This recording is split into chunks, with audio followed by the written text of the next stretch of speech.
Welcome to Takatāpui Talk. This is where we have important conversations, real stories, our voices. I'm Donald Hollingsworth, your host. Today's kōrero is one that speaks deeply to whānau, identity, and the journey towards understanding. I'm sitting down with Woshē Williams, a proud whakawahine whose story is not only about becoming who she is, but about the relationships that have shaped her along the way. In this episode, Woshē shares what it was like growing up with a strong faith-based upbringing, the expectations placed on her, and the path she has walked to live openly and truthfully. At the heart of this kōrero is her relationship with her father, a journey that has moved through challenge, change, and ultimately love. We talk about chosen whānau, community, and the spaces where we find belonging, even when the path hasn't been easy.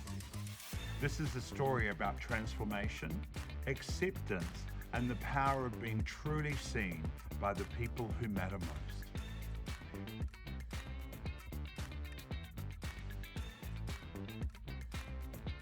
Here's Woshē. No. Okay, kia ora, Woshē Williams. Kia ora, morena uncle.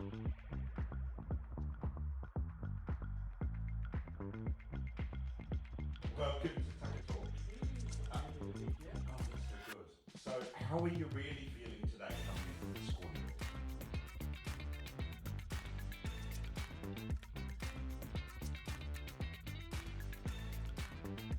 The side, two words that don't normally.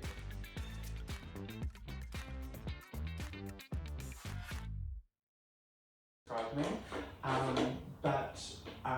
but overwhelmed, but happy to be here nonetheless. I'm so glad you're here. Can you introduce yourself in your own words? Yes, my name is Woshē. I am a Māori trans woman in Aotearoa here, proud. I'm descended from Ngāpuhi, and I currently live in Kirikiriroa in the Waikato, and live there with my younger brother and a few besties, and I am a proud trans activist and community member. Yes. I love that. So, I know a lot about your childhood, obviously, but our audience doesn't. So, tell me about your childhood. What was it like growing up in your whānau? Growing up in my family, so right from where I can remember, I was born into a religious background, so obviously that was challenging with who I was inside. But overall I had a wonderful childhood, an amazing mother, father. I had the upbringing that was amazing. That I was supported well. School was good, home life was good. Had a young brother to annoy me. And overall, I was really happy with the things that I did as a child and achieved as a child. Everything that I always wanted to do, my father would financially support, my mother would take me. So it was great, although just challenging the religious part, but yes. Yeah. So tell us about the religious part. That was Jehovah's Witness? Yes. So obviously the Whānau side have a long history of being Jehovah's Witnesses, and so yes, it was very challenging for me, knowing who I was inside, but externally couldn't reflect that, and that was a bit of a clash, very challenging. It did cause some awkward moments, and not authentically being myself because I'm pretending to be someone that they want to see me as, or traditionally or conservatively be and act in a certain way so that I was passable, I guess. No questions, didn't want to rock the boat, and so I just had to be happy in my own little bubble and tick boxes everywhere else. That's what we do, isn't it? It is, yes. So, what was there one particular sermon, is it a sermon? Jehovah's Witness, or was there one particular, I mean, they have a Bible and they have a watchtower. Was there anything that really, where you went, oh no, I don't fit? Any particular? Oh, I couldn't actually say particular because it was a no from all directions. Yeah. Really, it wasn't. I couldn't say it was one particular literature or book or Okay. person. Yes. Unfortunately, all roads lead to a big fat no. So yes, and that was very challenging for myself. So, but yes, no, they made it clear from all directions that who I was and what I was doing is a big no. Yes. And what did that look like for you as a young person? You know, when you were. Internally, your head is just spinning out of control. Like, I mean, who you are deep down inside, you know who you are, Yes. you know. And I think, I was always born this way because I've never thought, acted, or done anything else other than being me, other than turning on that front at the right time to make sure that, I keep everyone happy or don't want to look out of line, don't want to embarrass my family, my father, my mother. Yeah. So, yeah. Did it ever come up as a child? From your parents? No, I guess it wasn't addressed from my parents until later on in my life. Okay.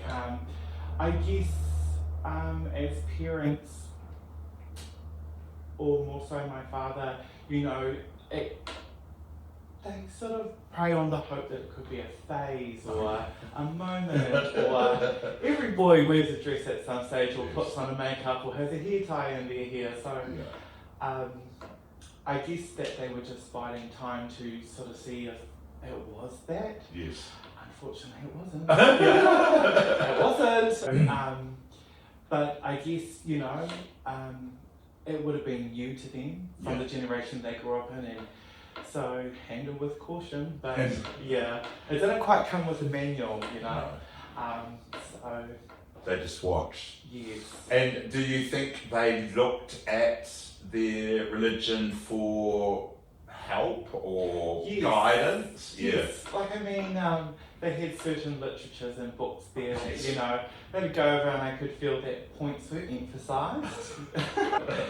Certain books and points were emphasised that was clearly, me and my brother are sitting there and you can tell it's directed for me, Right. but I understood why.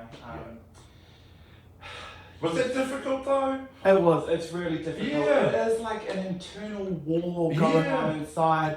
You understand what they're saying and you get it and it makes sense, and naturally it makes sense, I get that. Yeah. But inside, my body and my mind and my whole wider and soul is just like, no, you are who you are. Yeah. And I can't help that, I can't change that. No. So you just followed their lead really to keep everybody happy? Yes, it is. And my parents are good to me. I didn't want to feel like a failure. I didn't want to upset them, at that point, especially in my baby to early childhood, I had things good, so I didn't want to rock the boat. So, yes, unfortunately it is what it was then. Yeah, of course.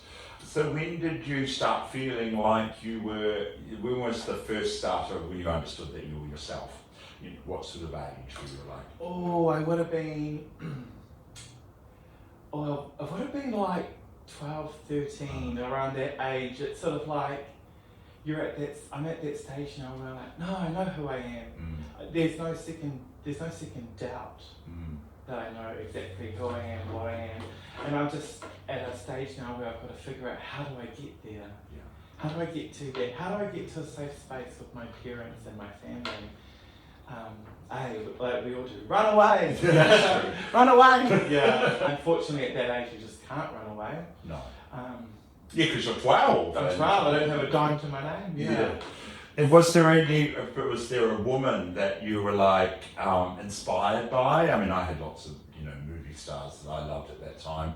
I was watching lots of black and white movies. Oh, if I think of that age. Yeah. Other than my mother, Mum. who actually no, it would be my mother. My mother would be number one.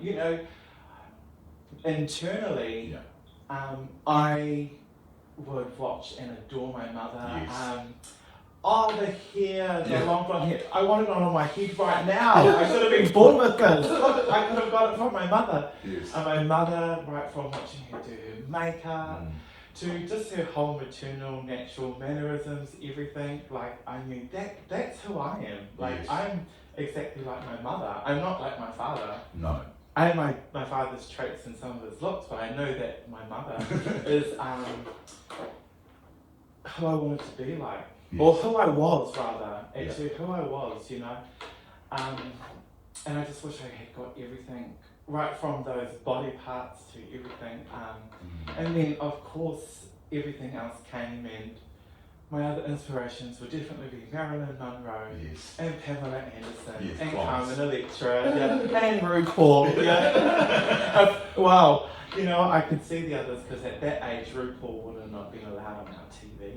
Oh, Yeah, you okay. know, so I would have to catch it, you know, in other places or other people's houses or, you know, so no, growing up in a religious background, we wouldn't typically have those sort of TV programs on TV. I never looked at it. I never knew that. So what were you allowed to watch? Basically anything that wasn't containing trans, homosexuality, sex, or extreme violence. Yeah. And did your mum enforce these, or? No, and I just think that that's that pull from the religious perspective where it wasn't about what my dad thought, it was sort of like, we're going to have a household, a clean household with, you know, clean, mature entertainment. Yeah, that wasn't, that it was one thing. It was across the board, like, you know, for all the naughty, sinful movies you could watch. Yeah. So let's keep it G-rated, PG. Yeah. But I mean, is RuPaul? Is she PG, or, you know? Yeah, that's really because it's so important to us drag today. And, you know, I mean, when I was growing up in the 70s, Diamond Lil, I had other kind of, and they were English performers. And they were, you know, they had their comedy shows, and my father loved that sort of stuff, so I was always allowed to watch it, but they were such inspiration to me. Yeah, I see what you're saying. I never looked at it like that. And this is where people need to understand what it would be like for someone growing up in a Jehovah's Witness household. Yes. Yeah, where things you were how do you put it? You were not edited. You were salt from. Yeah, you just weren't allowed to. It was.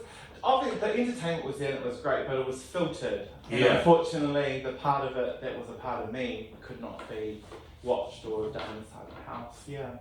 And so, what's the main synopsis of being a Jehovah's Witness? Do you know what I mean? Who are you expected to be? I think. Let's get this wording right. I don't want to offend anybody, so, but yeah. Just a clean, wholesome person that's a follower of Christ. And basically, if, you know, in biblical terms, Christ didn't do it, you're not going to do it, you know, basically. And that would include, basically, yourself, myself, you know. So, they are Christians and followers of Christ, so, you know, if the Bible says don't do it, you don't do it. Don't do it. I'm not going to keep going on about it. It's just a really interesting part of your life, and it's interesting discussing, you know, your struggle with yourself and with what you're being told, who you're told to be, and what you're told to through being a witness. And it's hard to get that sort of things out, and I really understand. And you've moved on. Yes, absolutely. You've moved on. Yeah. So when did you start? Sorry, what did that journey look like for you internally and externally when you first started to understand who you were? Internally, when that journey started, if I'm talking about the start of that journey, so obviously, like every other trans or gay or community person, you run away to find yourself. Yes. And where did you run? So where were you? Sorry, the audience don't know. Where were you grown? Where did you grow up? So I grew up in Palmerston North. Palmerston North. Wow. And where did you run away to? So my first stop was Kōrero, Hamilton, Waikato. She's still there. Yeah. There and everywhere. And we both knew our whole entire lives growing up there that we were different. Absolutely. Yeah. We were completely different. We were never made for that city. How old were you when you met Chevy? Primary. Primary? Yeah. Oh, wow. Yeah, we would have been 5 in Mrs. Anderson's classroom. Oh, I'm so sorry, Chevy. I didn't forget about her. I really didn't. But I sort of did. I forgot how... So you were lucky, really? I was lucky enough in that whole wide city that I actually had a friend that was like me. Yeah, of course. Yeah, so, and we did, and I think we got to those years we were like, okay, we can work now, we've got money, we can go. And so we just took off, and once we left there and we were able to just be who we were. Internally, speaking of internally, things were changing. Blankets were lifting, happiness was seeping in, authenticity was creeping in, and you could just feel those changes, and internally it was just great. And so, how did she go with you? Did you literally run away together? Yeah. I didn't know this part. We did the Bang Sisters. We did the run off. Yeah. So, internally I was just a lot more free, and I had freedom, and I didn't have to watch my P's, my Q's, my back, and all that sort of stuff anymore. So those changes started happening, and I got to that point where, I moved away. I found my people. I found a sister. Yes. Because I never had one growing up or in Palmerston North. And so it was really, really exciting. So the happiness and the fluidity of everything just started happening for me, and I was so happy. And then the transition to the exterior happened. Yeah. No one's around anymore. Mum and Dad's not around. No one's here to knock on me. No family, and we can start going for it. We can grow our hair. We can wear makeup. We can change the clothes. But even at that time, because this is my understanding of you, you were as I was. We were taught how to work. We know how to get a job. We know how to work really hard to make our money so that we can survive. And these are values that our parents really instilled in us. And I know that Tāwhai and your mum, they instilled that in you. And they didn't tell you how to do that. You just watched them do it because your parents had worked very hard. So you had great jobs. And what I remember too about you is that you worked, but you weren't transitioning at work, were you? No. And the reason for that being is that the reason why the transition at work couldn't come is because I had to face my parents first. So once my mother it was my mum that initiated it. She contacted me and she says, "Oh, enough is enough. We're taking a trip to see you." And she did, and she booked a restaurant, she booked a dinner. We sat down, my family's there, and she just went straight out with the first question. She didn't even dress it up, she just addressed the point straight away. And as soon as my mother asked me, I just burst into tears. Angry or us? Yeah. Wow. Just burst into tears, and without even replying, basically, the chips, the shrug, the weight, everything just lifted off my shoulders. It was like, I already thought that I was great, just by moving away. But when Mum addressed that issue and my father's in the room, oh gosh. What did Tāwhai say? I can't actually remember. Because it would have been... This is huge. Yeah, it is huge. Yeah, it's huge. For Dad, no, but for you it is huge too. And me too. Yeah. But in those situations, Dad's always been that typical man of few words. Yeah. Especially on, kaupapa topics like that. Yeah. But he was there to hear, see it and witness it. And I think it was just good for them to know the no, me to know the no, and yeah. So I think upon having that discussion and everything's in the open now, we're 100%, I could then go for gold. I didn't last much longer at my job then, which I was at Work and Income. And then obviously I made the transition to IID. Can you talk about that? Because I know that period, and I remember for you, you were literally being pulled up about it. Yes.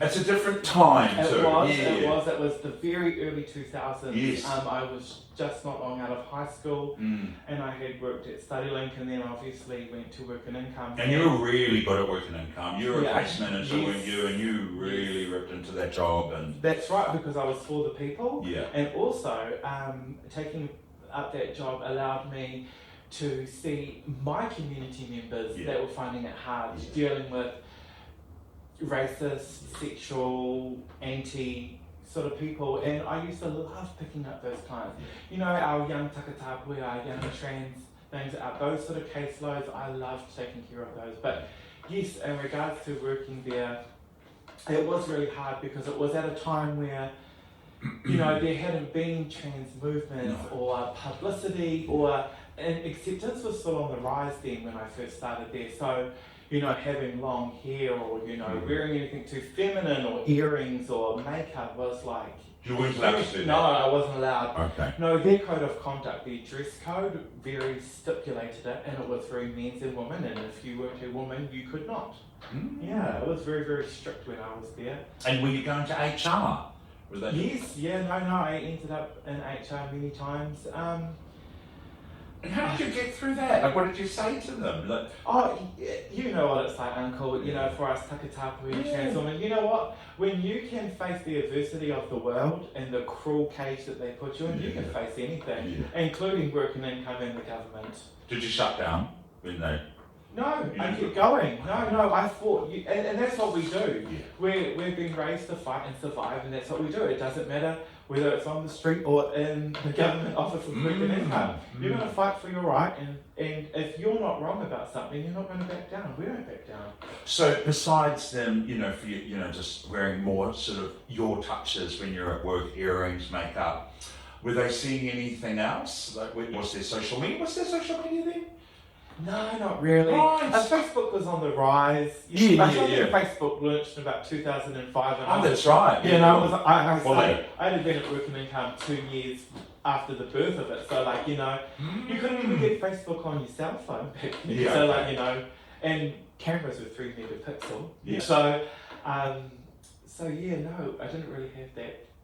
It was just literally the changes that you were making, your subtle changes yourself, so that you could feel comfortable within your skin. Yes, that's what I was trying to do. And that's what you want to do, is express yourself. Yeah. You know, I've got full reign now. I don't have to answer or hide from my family. So I want to express myself in how I really am. And they had a big problem with it. So. And what were your parents seeing? Were they just, is this from conversations? Like I would inform them that, you know, things aren't right at work, but I never went into full detail. Yeah. You know, I was happy to fight that fight on my own. I didn't really need to burden anybody else with it. Yeah. But what drove them to come and see you and out you as such to your face? It was great that they did. Yeah. I think my mum could, and like all mothers, they get internally and they have an X-ray vision for feelings and emotions, and my mum could just see the despair and just depression and everything. As much as I was sort of kind of living my best life, mothers, they can see right through you. You know, you can't trick them.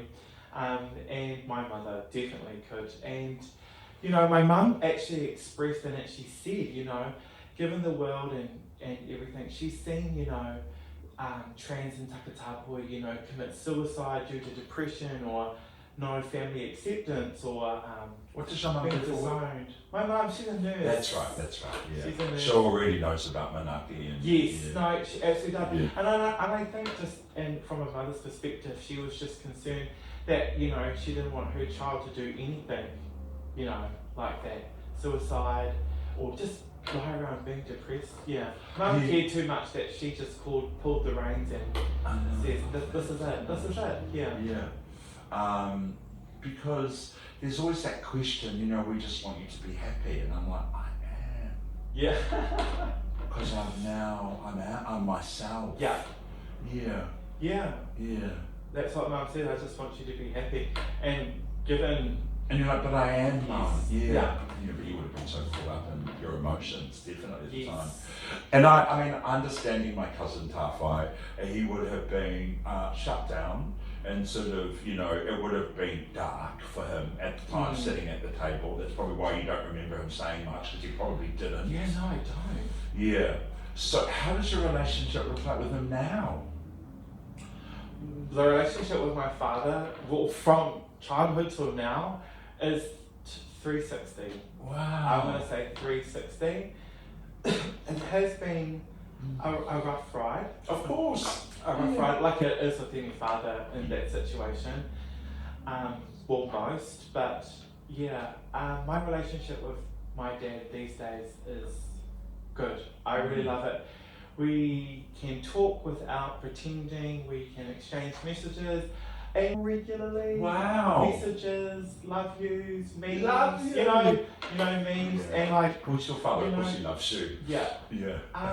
And just addressing me correctly, everything, you know, so, and I'm very staunch, traditional, conservative, and he's come from a generation where it's, you know, my way or the highway. Yeah. That's a huge 360 for him. Are they still practicing? Do they still? Are they Yes. Oh, Yeah, wow. yeah. They're still going to And meetings. they still have, they can still separate that and respect me, love me, Yeah. spend time with me, do everything with me without continuing to impose that, because for years Dad was relentless, you know? Okay. Even with the coming out saga, Yes.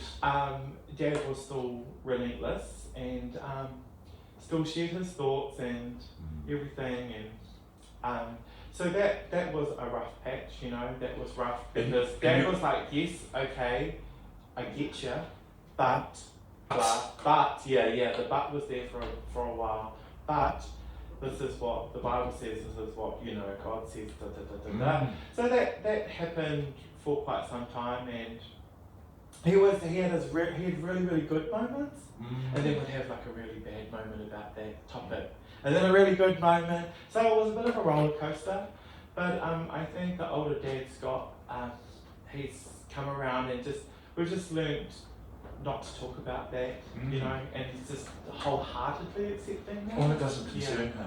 Yeah. It doesn't concern our parents really. What concerns is what you're doing with each other at the time. Yes, Yeah. and which is great. And that's opened the door up for me to feel more welcome at home, go home, family holidays, you know, things. Because we can do all that stuff and I can be me without, you know. And we've done heaps since then. Even just me and Dad too. Just me and Dad doing things. Yeah, it's great. I love it. Were there you and Dad moments when you were growing up? There were heaps. Dad had heaps of those moments with us. Yes. Except they were more in the channel of what believed. Dad, yeah. Yeah. But not just believing, but like, you know, it was fudge. Right. You know? It was fudge. Like rugby or... Yeah. And I always said that your dad believes in one sport and one ball, and that's the oval ball. So if it's not touch, if it's not league, and if it's not rugby, he's out. You know? And so I grew up, and if it wasn't a kids' movie and he's giving us our time, all I can remember is late night rugby, league, or touch, and that's all I remember watching. Wow. And that's why I still watch, even though I'm not really into it, I still watch the State of Origin because growing up, that was everything. That was late nights, all the snacks, you know, Dad went all up for that. Yeah. And it was like probably the one time that, you know, as a child, it's like, ooh. You know? I think I've been with you and watched the Rugby World Cup with you. Yes, you know, you did, and I was like, and I would never do that. But I was so happy because it's an atmosphere that you create when And you're it is. watching, and And you it know, is. and Do I like rugby? Not particularly, but the nostalgic feeling and Yes. atmosphere that I had with my father and my family and growing up, it's still there. And if you like drinking, well, rugby's in too. Yeah. It's the only sport I think you still can drink at or smoke at, yeah. So you achieved so much in sports and events. Can you tell us about that, Judy? Well, you sort of shared a lot of it just now. Yes, What did space? Oh, we even covered that. I love that you've segued into everything, really, because I was about to say, what are those spaces mean to you now? Yeah, what do they mean to you now? As you said, it's, you know. those spaces are so nostalgic, even though I particularly don't share common interests with Dad or sport and things like that. They're nostalgic and Yeah, I love it. But even though my dad, like those typical butch manly sports, I will definitely give credit to my father. Even though I don't think he particularly liked it, but he was really, really good. I love gymnastics. Right. And as long as I can remember, that's what I wanted to be. You know, Dad had the Olympics on TV. I saw gymnastics. I fell in love, and I thought, oh, I'm going to go to the Olympics when I grow up. 16 years old, here I go. And so he would take you to gymnastics classes? He did, and I don't remember him particularly liking it or sitting there enjoying it, but at the end of the day, he took me to what I loved, and that's exactly what I loved. Especially gymnastics, where I had a gym next door. He would go to the gym and I would do gymnastics. And wait for you. Yeah, and then wait, when he'd do his workout and then wait for it to finish, and yeah. And it was cool. We both did what we loved, even though I didn't like the weights or the gym, but it's really, really good. And Dad continuously still took me to things I love. He didn't have a big participation, and I never expected him to. He's a manly man. He's not going to do that. Yeah. And I did it to gymnastics right up till grade 2. Went to, regional comps. I remember, even Mum's the one to come with the video camera for all that, usually. Mum and Dad sometimes, but yeah. And also, I was introduced to indoor netball. Netball. Netball. Oh gosh. Yeah, when were you introduced to it? I remember being, I had just turned 13. Okay. Or even younger. I remember going to cricket wicket, watching my mum play. I was like, oh, I want to do that. Yeah. There's lots of women. It looks feminine. Shooting looks pretty, you know? Yeah. And, this is all while my brother's playing rugby, touching it. I'm going along watching this, and I was like, oh my God. And then I finally saw something feminine and girly, and I was like, oh my gosh, I want to do that. And so by the time I was Form 2, third form, I think, my mum and my mum's sister, my auntie Catherine, entered an indoor netball team, and I got to join, and I was so excited. Because they're mixed, aren't they, indoor netball teams? Yeah. Mainly mixed. But you can still feel feminine. Hard out. You don't know what bib I'm wearing. So I did, and I fell in love. I competitively played from such that young age, obviously representing the region and area, and obviously going to nationals, and from such a young age, I would have been 16, 17, and I was in the unders. And what that did for me, and I'd like to highlight, is that playing that sport, I was able to meet more people like me at my age. And so obviously, Shivi was with me on board, and and I met everyone else on that net, Wetiri, Tararoa, and the names of people that you see me with today. I could keep going on. And these are big and Michelle, these are national. And so not only did I have a sisterhood, I had a chosen family, and just everything grew from there. So netball's a stronghold. And I still play to these days, even though my body can barely handle it. I still play to these days because of what that significantly meant. Yeah. The rescue it gave me, and the. And I think you're good at sport because your father brought you up with sport. Oh yeah, definitely. Yeah. All my athleticism comes from my father. All of it comes from Dad. He was really encouraged it. Yeah. But you found what you fit with. Yeah. And love and adore, and you're still doing it today. Dad encouraged sport. He encourages physical fitness and physical health in general. That's very him. And so you would have been fighting it when you left home and things like that. Absolutely.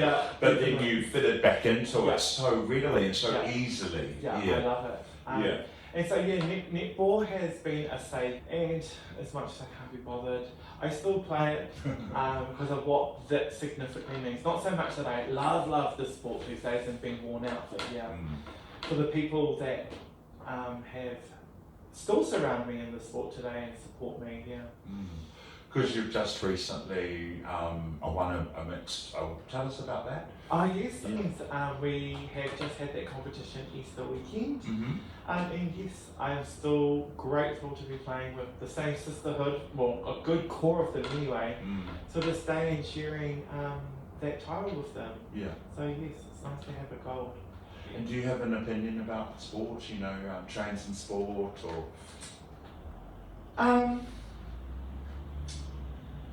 That is such a tough one. Yeah. It is such a tough one. I'll speak for myself. Yeah, sure. And, Your opinion. Yeah, I'll share my opinion is that growing up and watching, I'm going to say my older trans aunties and trans sisters playing, and that was a time where you'd never see a trans woman in women's sport ever. Yeah. Never, ever, ever. That would be the biggest no-no in history. And I know it's changed today. And we've had trans women, help build and founders of men's netball. Yes. And unfortunately, that was the only space that they could safely play netball in, and away from that discrimination. Because they just wanted to play netball. They just want to play netball, Yeah. And unfortunately, you can't create a women's one, so it was a men's one at the time.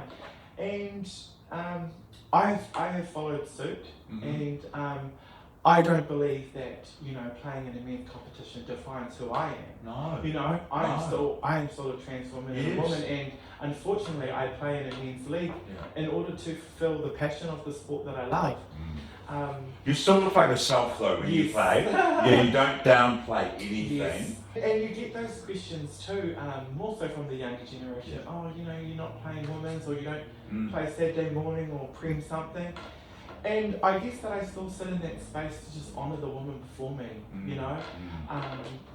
It is about, they've gone through it, and they've created stepping stones and pathways for me, and I just believe continuing to play in there to the day I die just means I'm going to honour those that come before me, because without them, I would have never had that opportunity. Probably would have still been sitting watching rugby with Dad and my brother, if we didn't have those amazing trans women before us. Yeah. That would have been amazing when you first saw them. It was. I was like, wow, and Like the netball, the skill level, but not just the skill. My dear, can we talk about the flair? Yeah. Something that I just don't see in the younger generation. Okay. Oh yes, it's definitely a dying breed, and the flair of it was just amazing. They made you want to play, whether you wanted to play or not. Yeah, that's how inspiring they were. Can I just say I love the uniforms you created for this team that you're in. Oh. It's like I don't think I've ever seen so much pink. The uniforms. Yeah, represent it so well. Yeah. And everyone wears the uniform. Yeah, everyone wears the uniform. Plus, they always have to have more pink accessories. Yeah. The uniform, regardless, it wasn't always pink, by the way. No, I know it wasn't always pink. Wasn't. And I was definitely North Harbour before the pink, and I think with the pink coming in, it just, given that netball club has been home to so many trans players in Takatāpui and the rainbow whānau in general, the pink just totally helps them to express themselves. Didn't you encourage it though? Wasn't it your idea? Yeah. Oh, Michelle has always been very, very that too. Yeah. And she came up with a fabulous uniform and the right shade of pink and everything. And it ticked all the boxes for me. Yeah. And then incorporating, Māori Pacifica design, and it's just so fabulous. The uniform really does represent me and people like me within the club. Yeah. I love that. Yes. And all the questions I wanted to ask you about that, you just segued and we continued on with exactly everything that I wanted to ask you. And I love how important netball is to you. It's quite inspiring to people too, and to have people, especially when you're all together and you're all being very competitive, and we can be competitive with each other, can't we? Yeah. Absolutely. Even as sisters, we're competitive. Oh yeah. Probably more so. Yes. Yeah. Yeah, that queen's not beating me. Yeah. I love that. So let's talk about your whānau. How do you care for yourself then? How does care look for you today? Anything personal. What makes you care and how you look after yourself? how I look after myself, I am typically an extrovert. Yes. So mentally, I rely on social settings and family settings, gatherings, and that's why I was such a big drinker, because that recharges my battery. Yeah, that recharges my battery. Mentally, I look after it by consistently being surrounded by family and my sisterhood. They are what keep me sane. They are what keep me. They can also drive me insane. But typically, if we're talking about for the better of the good, yeah, my sisterhood has been a big part of my life, and I'm not introverted enough to go a day without seeing one or having one around. And I guess I've been privileged to also have young ones look up to me. So I have a few daughters. Yes. And I have found it in my heart to love them and treat them as my own, and they simply, but other than when they're not driving me insane, rejoice, make my heart happy. I've got someone to care for, someone to love, and someone to look after, someone to mentor, and they've been a really big part of my life. And yeah, have just kept me going at times. When adulthood can get a bit boring or dull or things like that. Or dark. Or dark, yeah. And so I've been quite privileged to have that as well. They are a privilege, even though they can be a pain in the ass. How are they a pain? I love them. Well, at the end of the day, you've got to remember they are young. That's the pain right there. It's the youth.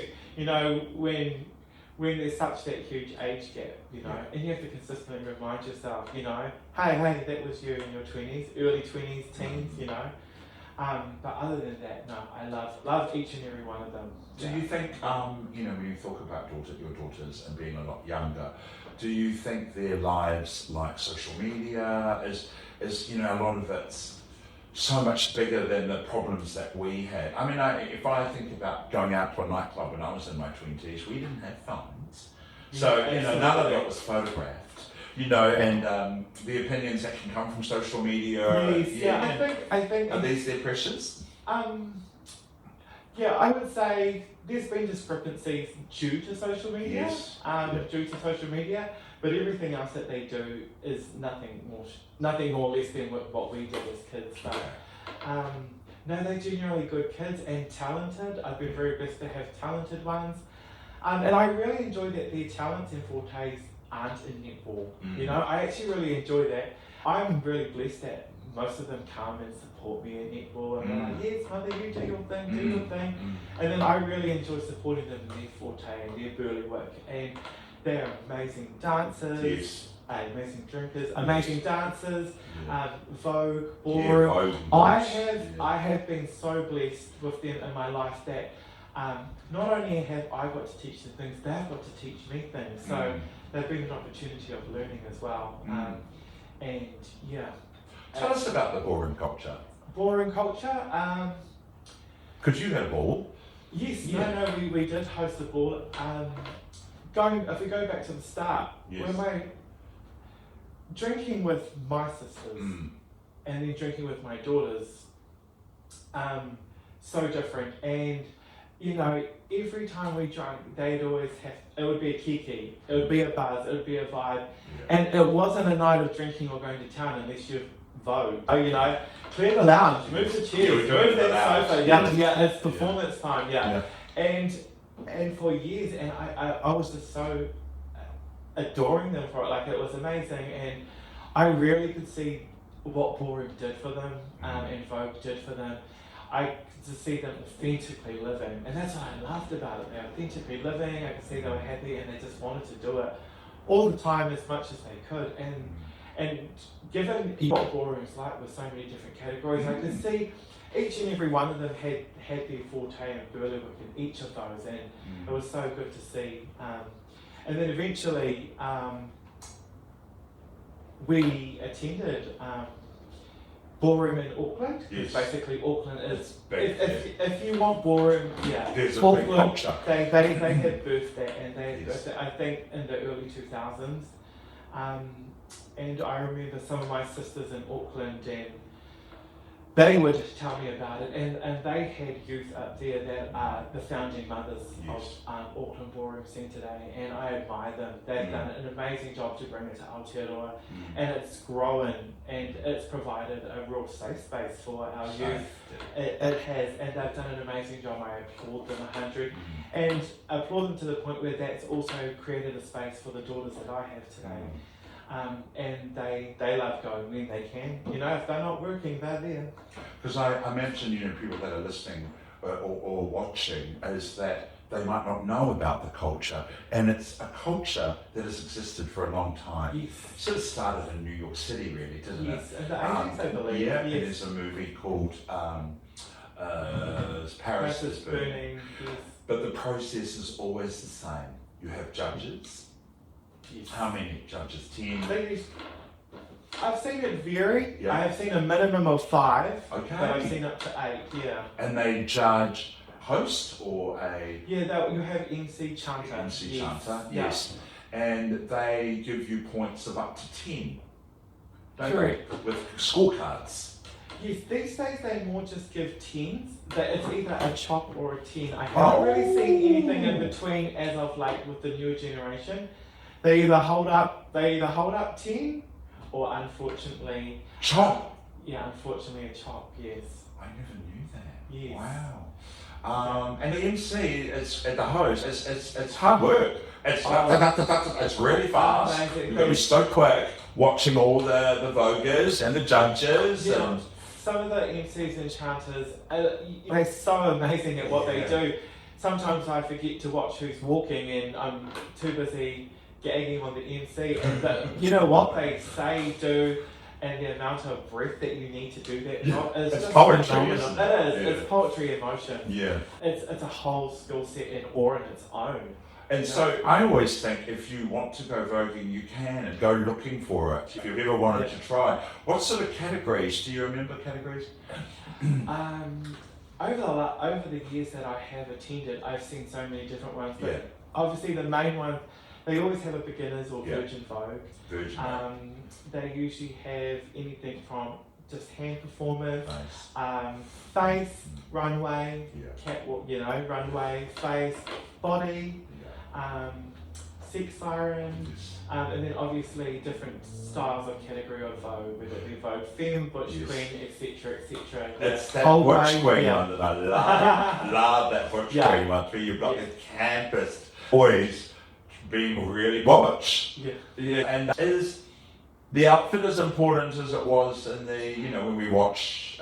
Absolutely. Okay. And I mean, you see some of the people walk up there at ballroom, and you can just tell that they've put so much time and effort. You can tell that outfit was either really expensive or they spent a lot of time at the sewing machine.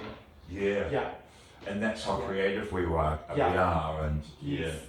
yeah. Yeah. No, they have, especially when they have runway categories for certain looks or fashions, or even the bizarre category.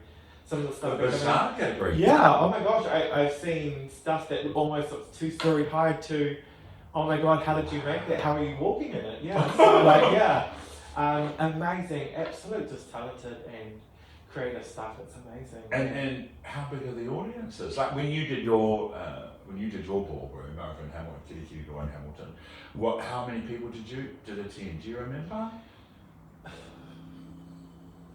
I think we may have had maybe just shy of 200. And we thought that was amazing, but I will tell you, we threw that ball in, I suppose, in a thank you and a tribute to Auckland Ballroom Scene, because they put ballroom on so much for everyone in New Zealand. And doing the ball watch when we had, look how hard it was. It's a lot of work. Yeah, it's a lot of work. We actually appreciated the amount of work that the Auckland Ballroom Scene had done, and we just thought, as kōrero Waikato, it would be nice for us to do one and they can have a break or get out of town. And you know what? The numbers at our ball were that high because when we did, the support of Auckland ballroom scene, they all came. Well, I want to put my hand up to say that I really want. I remember I rang you and I was like, I want to give you some money. You did, yes. You know, and I was like, how much do you want? And I'm cool. And I was like, well, I can give. I don't know, I'll give you a few $100. But I was thinking to myself, they will come if you're giving them money for prizes. Yeah. They don't want pack and save vouchers. No, we don't do pack and save. No, you need cash. Cold hard cash. And you're like, Some well, that has lifted our first month. You know, I mean, Yeah. it wasn't like that. It wasn't, but I was like, I was so happy to be able to make a little bit of a difference that way, and to win. For the people that are part of ballroom, you know, They're cash. poor. Yeah. Cold hard cash survival. Yeah. You know, and I've seen, you know, some of them need that money. Because half of them are cracking it Yeah. for their own lives. That's another story. That's another story. But to be able to come and perform and voguing, you know, and win some money for it. Yeah. Because I remember the photos that I saw and the incredible people that came to yours. Yeah, Yeah. no, we were very blessed. The turnout that we had from Auckland ballroom scene plus the locals. And the locals that came really enjoyed it. They loved it in the simple fact that with one being in Hamilton, they were able to experience one. You know, because normally, like some of the locals I was talking to, you know, they go, oh, we know it happens in Auckland, but we're not too sure about where or how, or They fit in. or they're a bit scared. One of the Well, they they should like, be. that looks scary. Yeah. Can you take me? Yeah, well, all you need is that initial start. Yeah. I think that's like that for anyone that is Takatāpui. I remember, Yeah. you know, the first time I went to a gay club when I was like 17, you know. Yes, it was illegal, but I still went. I was very tall. And I'm nervous. But when you're in there and the music and you see other people like you, it's everything, isn't it? Yeah. Yeah. And that's what voguing would have been like. So then that kind of moves you into that whole performance side of it. Yes. So I want to talk about something that involves you and I, because I had obviously heard about you. You're a teenage girl. And, you know, I was living in Sydney and I come overseas, and one of our very dear matriarchs had passed, Auntie Chiarere, and we're at her tangi up north, up home, and the Uripawa's Takapuna, which is behind Mortiso. And your Auntie Bina, who I grew up with, I was always very close to her, so it was lovely to see. She was sitting in her van, and she looked at me and she goes, "Have you seen who, darling? Have you seen it?" No, I said, "Did you get that? You know, have you met Woshē? Seen her? Did you get that about have you met your Uncle Donald?" Oh. You know, if it wasn't, you're going to be like Uncle Donald. It was, have you met Uncle Donald? Okay. You know, Uncle Donald's a lot growing up. And so, yeah, that pivotal moment that you're talking about, I was so happy to meet you for the simple fact that should shut the family up asking that question ever again. Yes. Oh. Because we've got a big family. You know, on my side, I've got 65 first cousins. You know, so that's a big family, and they're all big whānau, and they all knew about me too, you know, and the whātaro whānau, where you come from, my Auntie G whātaro, you know, they're huge also. Yeah. You know, and that's exciting, isn't it? It's sort of exciting how we sort of come together, and now we're so close. I have you know. 65 cousins, but I got half of what you've got. Oh, Yeah, around that. yeah. I haven't done a count in a while. No. Yeah. Because I stopped counting because cousins started having kids, so I was like, oh, well, we'll stop counting us because we've got the new ones here. Yeah. And so I remember a pivotal moment where you were invited to a wedding, and you were encouraged to come as yourself. Yes. What was that like? That was good. Yeah. I still dress respectfully, not typically what I would wear to the nightclub back then. I wouldn't wear that. But yes, now I got invited to my cousin Tobias and his beautiful wife Mel. They invited, and I reached out because, you know, like since coming out and transition, you know, I was just like, oh, well, what do I wear? I haven't been to a formal occasion, and I reached out, and both of them were just fabulous, and just like, oh, cousin, just whatever you're comfortable in. And I was just like, oh my goodness, you know. And I still had to keep it respected because I realised, you know, Tobias's family, some of them are Jehovah's Witnesses, so, you know, like let's tone it down. Let's not wear your best nightclub or your best runway outfit. But yeah, no, it was just so good to hear things like that, you know, to be accepted and loved wholeheartedly, and that they would want you at their formal life big moment, and whatever you're comfortable wearing. So that was really, really nice. Were you nervous arriving? No, I wasn't nervous because I had their blessing. So it didn't matter what anybody else there thought. As long as my cousin and his wife, it's their wedding. As long as they're happy with what I'm wearing, it doesn't matter what anyone else thinks. What did you wear? I think I wore a high-waisted pants and I had a big fur coat on. I had a big fur coat on. I had a basic makeup, hair up in a bun, you know, that sort of thing. Nothing extreme. Yeah. Okay. Lashes, earrings. Lashes, earrings. Very yes, good. I did wear. Yeah. But yes, nothing sexy. You know, as queens do, we always want to go. Absolutely. We always want to be 10. Yeah. You know, we're not really satisfied at 5, 6, 7. Yeah. Did you feel 5, 6, 7? I did, but respectfully. You know, I did respectfully. Yeah, you're at a wedding. That's right. You don't want to steal the show. No, you know, you don't want to be white. That's what we normally try to do. We always try and steal the show, but you know, in this particular situation, I just wanted to blend in and celebrate their day. Yeah. And did they get married in a Kingdom Hall? No, they got married outside at a beautiful garden. They did that whole thing. It was stunning, you know. Yeah. And then we had that, and then we had obviously reception after function and everything in a private hall here. Yeah, and it was a beautiful wedding. I totally enjoyed my time. Yes. I didn't even drink uncontrollably like I did back then. Yeah, just to savor the moment. And there was another wedding that I know about, and a lot of your uncles were there. These are your father's brothers. Oh, whose wedding? Zoe's wedding. Zoe's wedding. Oh, Zoe's wedding. Yeah. Yes. By the time and you were definitely encouraged to go to that and be yourself. No, Zoe was amazing. Yeah. So I did reach out to Zoe because I always check. You're respectful. I'm respectful. Yes. I've been raised to be respectful. I come from a generation where if you didn't listen, it's definitely whipped into you. Yeah. So no, I reached out and I just checked with Zoe about what I could wear.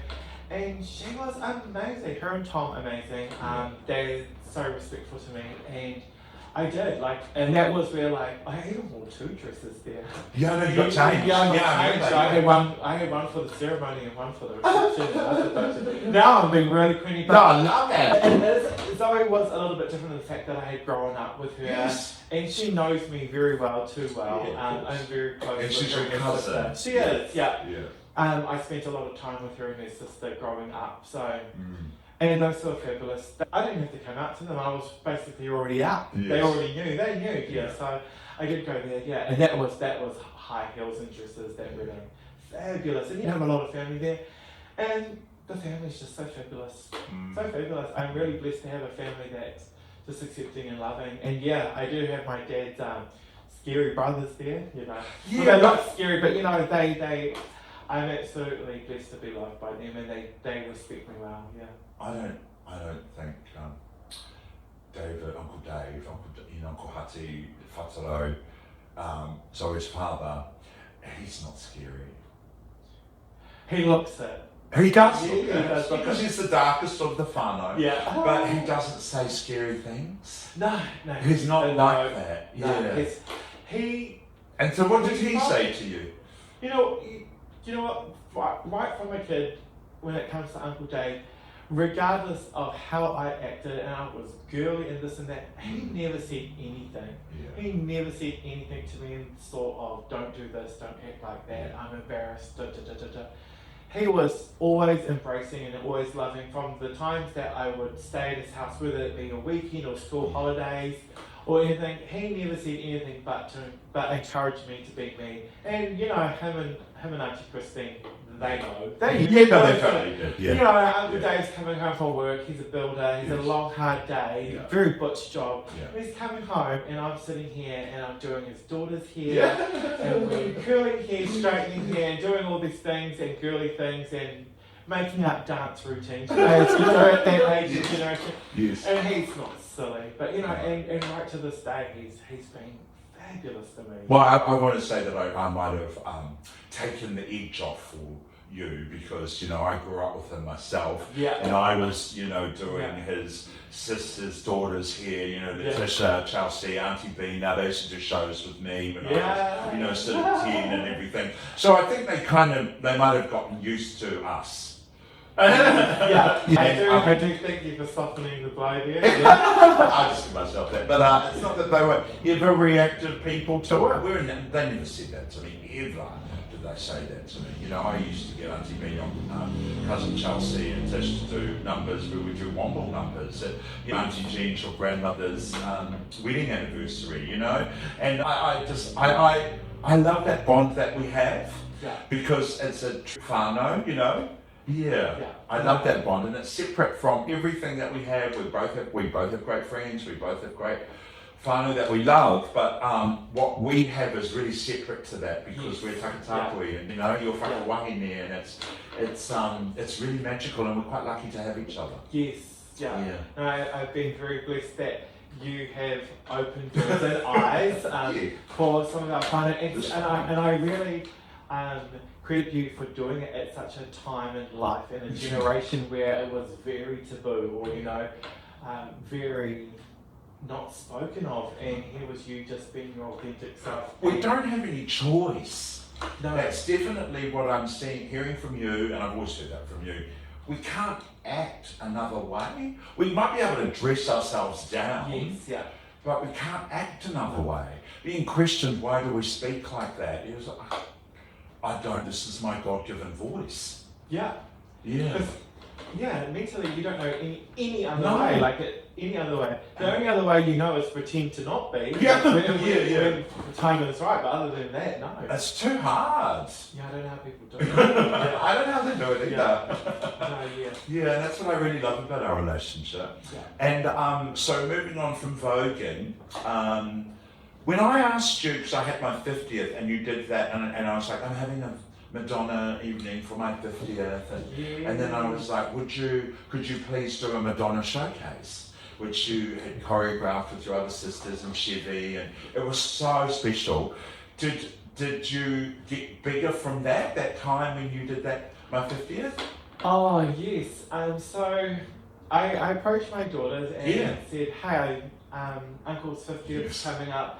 And I said, I've grown up with Uncle and I don't know anything else other than Madonna. Kylie, I'm sure she's next to straight behind. Madonna. And I said, it's a Vogue thing. And I said, now, you know, meeting those girls and introducing the Vogue and seeing what they could do, I actually approached my daughter Sasha and Priya to come up with a concept or a choreography for it. And they did an amazing job, especially to be working with beginners. They were so on. There was some of us in the group that had never done it before, and you know we had to really practice hard. And, you know, because Vogue is very precise. It's not something you can just fling around. No. But yeah, they did, and I just said that would be such a wonderful idea, and they didn't hesitate at all. They said for Uncle Donald. And with all of us, we're doing it, you know, and we practiced for hours in our lounge, you know. So we did that for your 50th, and we were so happy because that performance was meaningful, you know, and it just fit everything from your favourite artist, queen, theme of the night, everything was great. But yes, we did have some growth from there. I'm just glad it encouraged you, because what you're doing now. Because we were like, oh wow, that was fun, you know, and things like that. And then obviously we posted it online, and if anything, I just post things on there so I know that there's a copy of it somewhere. I don't really expect much from it. But in years' time, when you've lost your phone or it's damaged, there's a copy somewhere. But yeah, no, I got some really good feedback and reaction online, and then we started getting offers with money. Wow. So we thought, well, we're not going to say much. No, not money. But yeah, so at the time, I just thought, oh, this will be a brilliant idea. Some of my daughters can make some extra cash, and we went for it. And we created our group, which is called Black Magic. Yes. Yeah, Black Magic. And it's been a wonderful journey. And so we we have done a mix. So we perform for family, and we've done that. We never charge for that, you know, because that's a give back. And like yourselves and our sister Hayley, and you know, things like that. So it's choreography, isn't it? Choreography, it's not, yes. It's not lip syncing, it's choreography. Showcasing. Choreography with a splash of lip sync is probably what I would describe it as. And upon that, one of the persons that actually got in touch with us straight off the mark when they saw that was Ribena NZ. That's Ribena NZ. NZ. Yes. And as you know, she's a Waikato hard sisterhood, that one. And given we're from there, she's collaborated with us quite closely. And before we knew it, not long after your birthday, we were in the next Pride Parade at Long Room, Ponsonby. So we did that, and then we were off to Family Bar and Road and things like that. So and we got some really good exposure through it. And we've just had multiple events since then, and it's been a really cool journey. There's one key event that you've done. How many times have you done the key event? Sisters United. Yes. So after we perform, let's bring it back home. Let's bring it back home and give Waikato something, because there wasn't anything too major at the time. There isn't anything provincial, to tell the truth. Auckland and Wellington sort of get it, and we miss out. Yeah. So, and I thought, why we're on the roll and why we've got in a bit of a prime here, let's do something for the Waikato, where people don't have to travel to Auckland or travel to Wellington. So we tried to create an event, and it's called Sisters United, and we created that. One, just to showcase ourselves and share to the world our beautiful talent, because we believe that we've got something a little different to offer and unique. But also to show other young trans that you can perform. There is a space for you. Do drag. Don't feel that. Don't do drag because it's going to contradict your identity and things like that. You know what? No matter what dress from or whatever you're in, it's never going to define that. Have you had opinions like that? We have had opinions like that, you know. And trans women have always performed. Trans women have always performed. Yeah. Ballroom, drag, whatever, you know. And that should never be a barrier. I mean, we didn't look at, let's say, you know, I grew up with like Alfie's and those clubs in the mid 80s, Nicole, these beautiful, and they were trans women. Yeah. I don't even think in any of their shows they had drag queens. No, yeah. Not that I remember back in the 80s, and they were the ones that were doing it. We did have drag queens that would be at other nightclubs, but certainly at Alfie's, Nicole's trans. She's a trans woman, you know, and she is one of our elders. I will say though, until I actually got exposure, I too, at a very young age, just thought that drag was just for gay men only, you know, and I had that concept, and I hadn't seen, and you know, in my time of being in New Zealand, I hadn't seen any trans performers, but I got, once I finally reached Auckland, I never forget it, my first, I think it would have been like 2007? Yes. Anyway, I went to Family Bar nightclub, and it happened to be the night that Southside Sisters were on. Oh, right, yes. What, you know, Chanel, Victoria, Sasha, Pebbles, you know, and all those girls, Petra.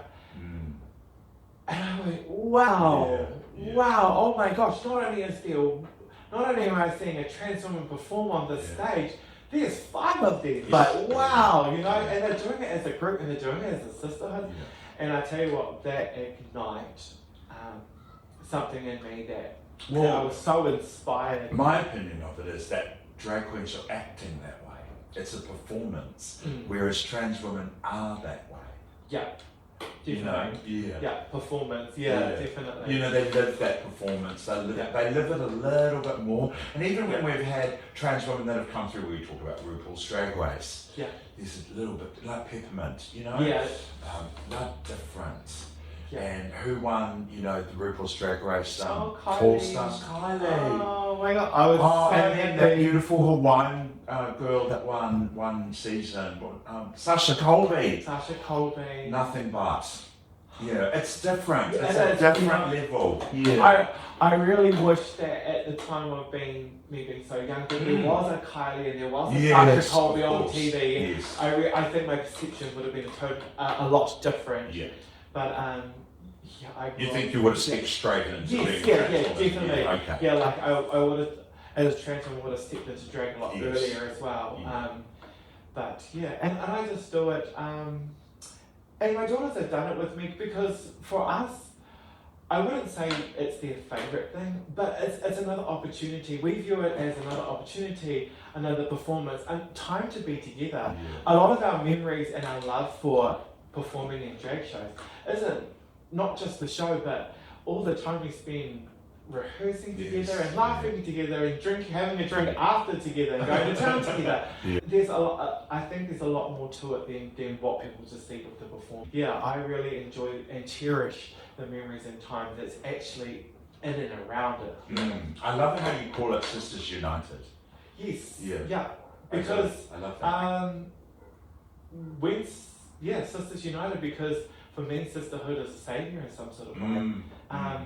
And we also, you will notice that we do our best to showcase other trans performers. Of course. Of course, we have our drag queens, and and we usually pick ones that are very supportive of trans in general too.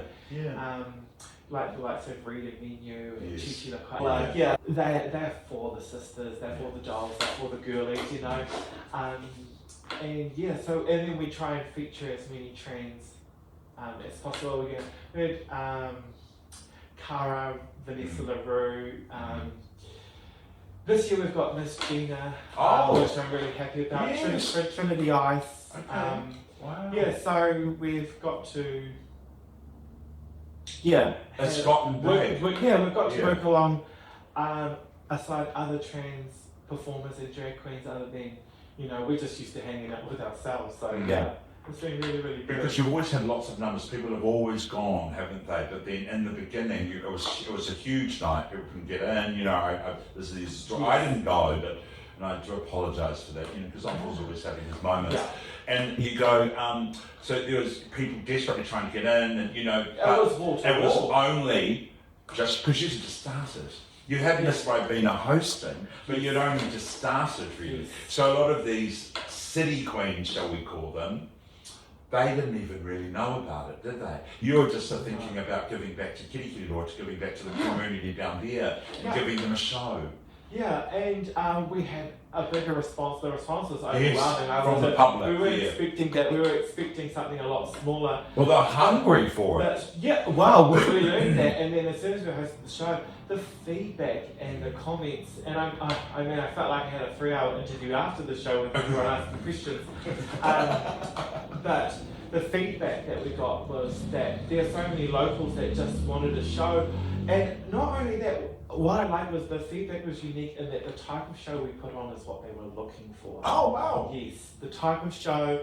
Now, with Black Magic, obviously we're very choreographed and performance-based, and that comes from a time and the girlies before us that showcased that.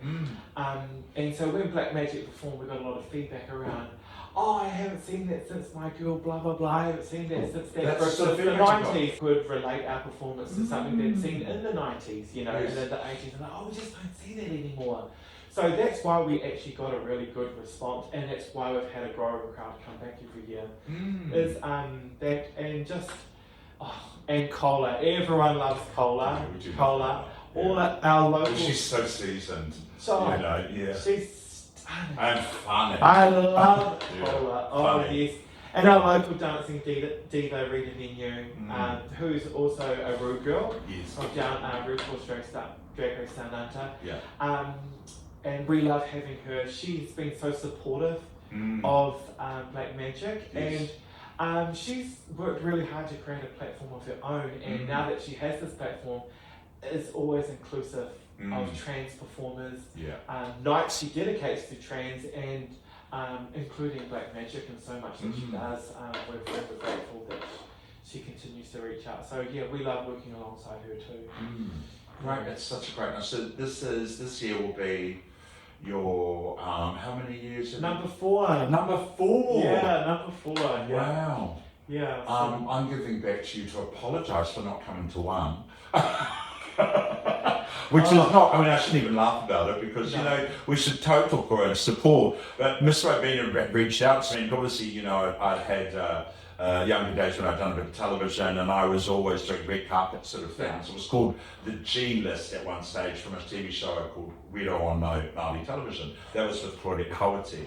And she reached out to me, Miss Robina, and she was like, "Girl, what are you up to?" And I was like, "Oh, I'm just at work and everything." She goes, "Let's take it back like we used to, way back in the day. That red carpet thing." And I thought about it and I was like, that'd be really cool. Yeah, let's do it. And I was already coming to the event. I couldn't wait to tell you I was coming. I bought a ticket with some, you know, I mean, and I love what you said to me. And I said that we were coming, and I was coming with Pauline and Jade. And, you know, these are older, you know, trans sisters that have always been in my life since I was a teenage boy. And you're like, "Oh, well, we've got a kōrero table for you, Uncle." And I've discussed it with all three of them. And they're like, they understand that we are now. That we are the kōrero. But getting back to what I'm doing, sitting on that red carpet, and everybody that comes in, and it's just so exciting people about what they're wearing. And I've always believed in audience participation, and they'll feel like they're all a sort of a part of it, and they can share their outfit, and I'll take photos, selfies with me and Robina, and add a little element to it. I'm so excited for our guests. Yeah. And it's an old school thing. Yes, You know? And, yes. The red carpet thing. The entry is so important. Yeah, it is. Yeah, and it's so important. And yeah, these days when I attend shows, it's your ticket gets scanned and you sort of just waddle on in. They don't sort of have that whole entourage at the front anymore. To get people going, get people excited. Yeah. No, because I remember as a young one attending, you know, well, back then it was LGBT events, and the whole door was a commotion before I even got into the main show. It was a commotion all the way through. Yes. You know? I felt like there was a commotion at the door. It was huge, beautiful chaos, and I felt like there were like performances before the big performance all the way down the back, and it was just so amazing. And it's missing. It's a missing culture now. I think it is too. Yeah, and so because it should be everywhere. It shouldn't just be on the stage. It actually gives you, you know, the performers, you girls, it gives you some sort of relief. So it takes off some of the pressure. Yeah. I mean, you're still going to perform the same way, but it takes the pressure off from the audience because they're so like holding on for the show. Yeah, hungry. Yeah. And if they get it at the bar and they get it at the front door and they get it from people that are anywhere around, it's really old school. Yes. And we don't get to celebrate that often now because of apps and, you know, people at home and, you know, which is sad. That's what's really sad. Anyway, I shouldn't be talking about myself so much. So I'm looking forward to it. I'm looking forward to you coming to do that too. Yes, I can't wait. So I have had the most brilliant conversation with you today, and I always close this off, these conversations that I'm having with my guests, and they're like five fire questions. You don't think about them too much. Just try and come up with a quick answer. So what was the one thing you love most about being yourself today? One thing I love about myself these days, most about myself these days, would be an activist and heavy member of our community. That's what I love about myself the most. Yeah. Because it makes me happy. Yeah. And a quote that my father told me was, "Be the person you wanted when you were younger." So that's why I'm happy, because I believe I'm fulfilling that. Wow, I love that. What would you say to your younger self then? Don't be scared and afraid. Yeah. Don't be scared and afraid. Choose you. Yeah. Sometimes you need to choose you. Yeah. You were afraid. Yeah. Yeah. So was I. Yeah. Is that going to result in a hiding? Yeah. What keeps your fire burning? My family. My family and my daughters. Yeah. Consistently. Yeah. What brings you, or who or what brings you most peace? My mother. I actually couldn't think of anything. I can think of a lot of things, but she's sitting at the top, and by far, so it has to be my mother. My mother brings me peace. Just a fall and hearing her voice can deactivate a panic attack. You know. Wow. You know that's how powerful my mother is. Wow. there's been times where I thought I'm having a heart attack and things like from that. panic. You know, from panic, and I could ring my mother, and if I can see her face or hear her voice, it's almost like an instant diazepam, you know. You know, it's like an instant, so all at once, both of them together. I love that too. So what does Takatāpui Whānau part of our wider rainbow whānau mean to you? What was that? You know, our Takatāpui whānau, our wider whānau. Sorry, what does Takatāpui, part of the wider rainbow whānau, mean to you? You know, you might say your daughters, and what do they mean to you? They may be my chosen family, but they're still my family. Yeah. They have fulfilled, what do they mean to me? They have fulfilled a part and a portion of my heart that can't be filled by anyone else. So they do mean, that mean a lot to me. They make up a percentage of me in a way. They fill a void that cannot be given to you by anybody else. Yeah. Wow, that's so true. Yeah. I've just never heard it said that way, but it's so true. Yeah. So is there anything on your heart that you haven't talked about that you would like to share? No, I don't think there is. I mean, you've covered everything from the time I was born to the activities and events in my life today. No, not willingly. I think we've talked about the things that matter the most to me, the things that are here, my drives and my passions. Yes. And I think that's what I really want to share. Yeah, but also you are a fiercely private person. People don't know these things about you. I even think there are parts of your daughterhood that they don't really know.